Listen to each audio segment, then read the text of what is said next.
حضرت عبداللہ ابن عباس غالباً بیٹھے تھے تو آپ کے پاس کوئی تابعی بیٹھے تھے، تو اچانک آپ نے فرمایا تمہیں جنتی عورت نہ دکھاؤں؟ انہوں نے کہا جی دکھائیے. تو کہا وہ جو سیاہ رنگت کی خاتون گزر رہی ہے یہ جنتی ہے. تو انہوں نے کہا وہ کیسے؟ کہا ایک دن یہ حضور کے پاس آئی اور آقا کریم سے کہنے لگی حضور میرے لیے دعا کر دیجیے، مجھے مرگی کے دورے پڑتے ہیں تو میں گر پڑتی ہوں، تو آپ میرے لیے دعا کر دیجئے میں اس بیماری سے بچ جاؤں. تو اللہ کے محبوب علیہ السلام نے فرمایا اگر تو صبر کرے تو تیرے لیے جنت کا وعدہ ہے. آپ کہو تو میں دعا کر دیتا ہوں تم ٹھیک ہو جاؤ گی، لیکن اگر تم صبر کرو تو جنت کا وعدہ ہے. تو اس نے کہا ٹھیک ہے مجھے منظور ہے، جنت وعدہ ٹھیک ہے، لیکن جب میں گرتی ہوں تو میرا پردہ کھل جاتا ہے، عورت ذات ہوں، چلو ٹھیک ہے بیماری رہے گروں بھی لیکن اتنی دعا تو کر دیں کہ پردہ نہ کھلے. تو اللہ کے محبوب نے فرمایا ہاں یہ دعا میں کر دیتا ہوں. کہا کہ مرگی کے دورے سے اب بھی پڑھتے ہیں، اب بھی گر جاتی ہے لیکن اللہ اس کے پردے کی حفاظت کرتا ہے. اللہ اکبر.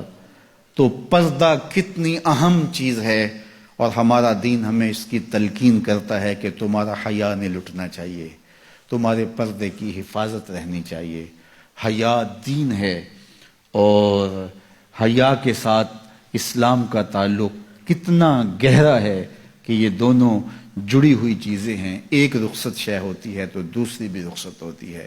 مجھے بھی آپ کو بھی عملی کوشش بھی کرنی چاہیے کہ یہ جو ذرائع ہیں حیا باختگی کے، ان سے اپنے آپ کو اور اپنی نسل کو بھی بچایا جائے، اپنی معاشرت کو بھی بچایا جائے. اور دوسری بات کہ ایمان کی تکمیل تو حیا سے ہی ہے. یہ باڑ ہے ایمان کے لیے، اگر یہ باڑ اتر گئی تو ایمان پر حملہ ہو جائے گا. تو ہم مغرب کی نقالی میں اس کو ترقی نہ سمجھیں. اگر حیا باختگی لباس مختصر بلکہ اتار دیا جانا یہ ترقی اور کامیابی ہوتی تو پھر تو کعبہ اللہ کا ننگے طواف لوگ کیا کرتے تھے، وہ ترقی یافتہ ہوتے.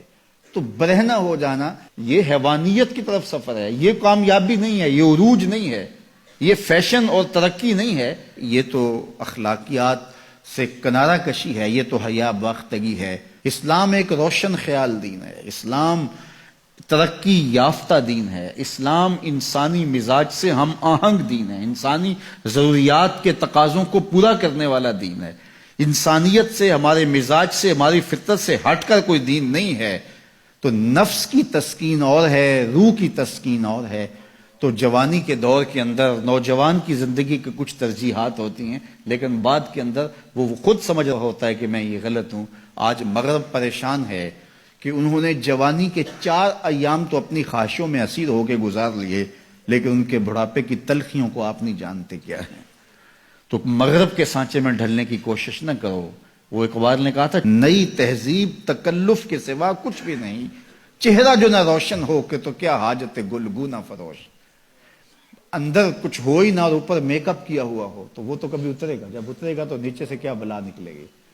تو یہ مغرب کی تہذیب ایک میک اپ ہے، جب اترتا ہے تو نیچے سے بلائیں برآمد ہوتی ہیں اور وہ بڑھاپے میں جا کے ان کی حالت دیکھو کہ وہ کتنی تلخ عجیب اور پریشان کن زندگی گزار رہے ہیں. لیکن مومن کی زندگی میں بظاہر تلخیاں بھی ہوں لیکن اس کا چہرہ روشن ہی آپ کو دکھائی دے گا اگر وہ اسلام کے دیے ہوئے اصولوں کے مطابق چلتا ہے. تو مشرق کو کبھی بھی مغرب کی نقالی نہیں کرنی چاہیے. مغرب تو اس مصیبت سے جان چھڑانا چاہتا ہے لیکن ان کی معاشرت اس طرز کی بن گئی ہے کہ جان چھوٹنے نہیں پا رہی اور جہاں سے وہ نکلنا چاہتا ہے وہاں سے ہم داخل کیوں ہونا چاہتے ہیں. تو میری بیٹی، میری بہن، تو مغرب کی بیٹی نہیں ہے، تو مشرق کی شہزادی ہے. تیرا برقع، تیری چادر، تیرا حجاب تیری آبرو کا پہرا ہے. جب تو سمٹتی ہے تو معاشرہ پھیلتا ہے. تیرا حیا ہی تیری زندگی کا تیور ہے اور یہی تیرا نور ہے. اور نوجوان کی آنکھوں کے شرم و حیا کے تلے عبادت کی لذت رکھی گئی ہے. اگر آپ چاہیں کہ عبادات میں لذت نصیب ہو، سجدے میں قرار نصیب ہو، اپنی نگاہوں کی حفاظت کر کے دیکھو. سجدے میں سرور آنا شروع ہو جائے گا، نمازوں میں لذت آنی شروع ہو جائے گی. تو اللہ ہمیں حیا کے جوہر سے مالا مال فرمائے.